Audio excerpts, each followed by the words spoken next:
सबको जय मसीह।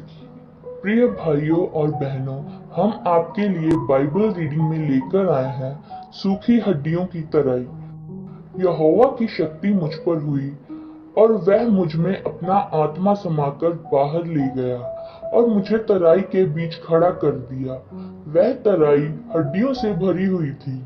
तब उसने मुझे उनके चारों ओर घुमाया और तराई की तह पर बहुत सी हड्डियां थीं और वह बहुत सूखी थी। तब उसने मुझसे पूछा, हे मनुष्य की संतान, क्या ये हड्डियां जी सकती हैं?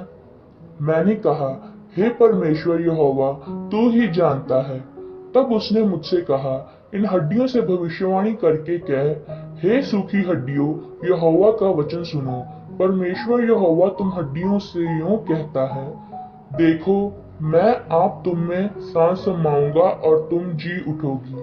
मैं तुम्हारी नसें उपजाकर मांस चढ़ाऊंगा और तुमको चमड़े से ढांपूंगा और तुम में सांस समाऊंगा और तुम जी जाओगी और तुम जान लोगी कि मैं यहोवा हूँ। इस आज्ञा के अनुसार मैं भविष्यवाणी करने लगा। मैं भविष्यवाणी कर ही रहा था कि एक आहट आई और भूईडोल हुआ और वह हड्डियां इकट्ठी होकर हड्डी से हड्डी जुड़ गई। मैं देखता रहा कि उनमें नसें उत्पन्न हुई, मांस चढ़ा और वह ऊपर से चमड़े से ढक गई, परंतु उनमें सांस कुछ न थी। तब उसने मुझसे कहा, हे मनुष्य की संतान, सांस से भविष्यवाणी कर और सांस से भविष्यवाणी करके कह, हे सांस, परमेश्वर यहोवा यूं कहता है, चारों दिशाओं में आकर इन घात किए हुओं में समा जा कि ये जी उठें। उसकी इस आज्ञा के अनुसार मैंने भविष्यवाणी की। तब सांस उनमें आ गई और वह जीकर अपने पांव के बल खड़े हो गए और एक बहुत बड़ी सेना हो गई। फिर उसने मुझसे कहा, हे मनुष्य की संतान, ये हड्डियां इज़राइल के सारे घराने की उपमा है। वह कहते हैं, हमारी हड्डियां सूख गई और हमारी आशा जाती रही। हम पूरी रीति से कट चुके हैं। इस कारण भविष्यवाणी करके उनसे कह, परमेश्वर यहोवा यूं कहता है, हे मेरी प्रजा के लोगों, देखो, मैं तुम्हारी कब्रें खोलकर तुमको उनसे निकालूंगा और इज़राइल के देश में पहुंचा दूंगा।